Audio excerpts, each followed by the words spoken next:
You know how old houses have their own sounds, right? At first, that's all I thought it was. The usual groans of settling wood, the ticking of pipes as they cooled. But after a while, I started to notice a pattern, a rhythm to the sounds. The creaks would rise and fall in a slow, steady pulse. Inhale, exhale. It was unsettling. One day, just as a test, I held my breath. And the house went silent. Completely. No ticking, no groaning, nothing at all. The silence was heavier than the noise had been. I let out my breath, and the walls seemed to sigh back at me, a low groan of wood and plaster. That night, I decided to test it again. I lay in my bed, eyes wide open, just staring at the shadows on the ceiling. I started to count my breaths. Inhale, exhale.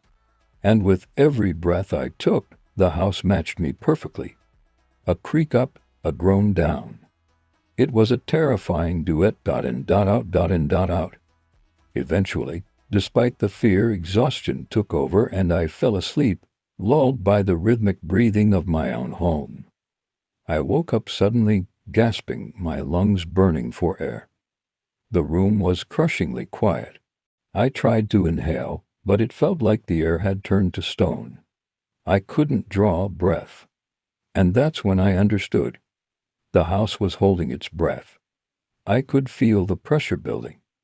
The walls began to creak inward, the sound getting tighter and tighter, as if the house was waiting for something.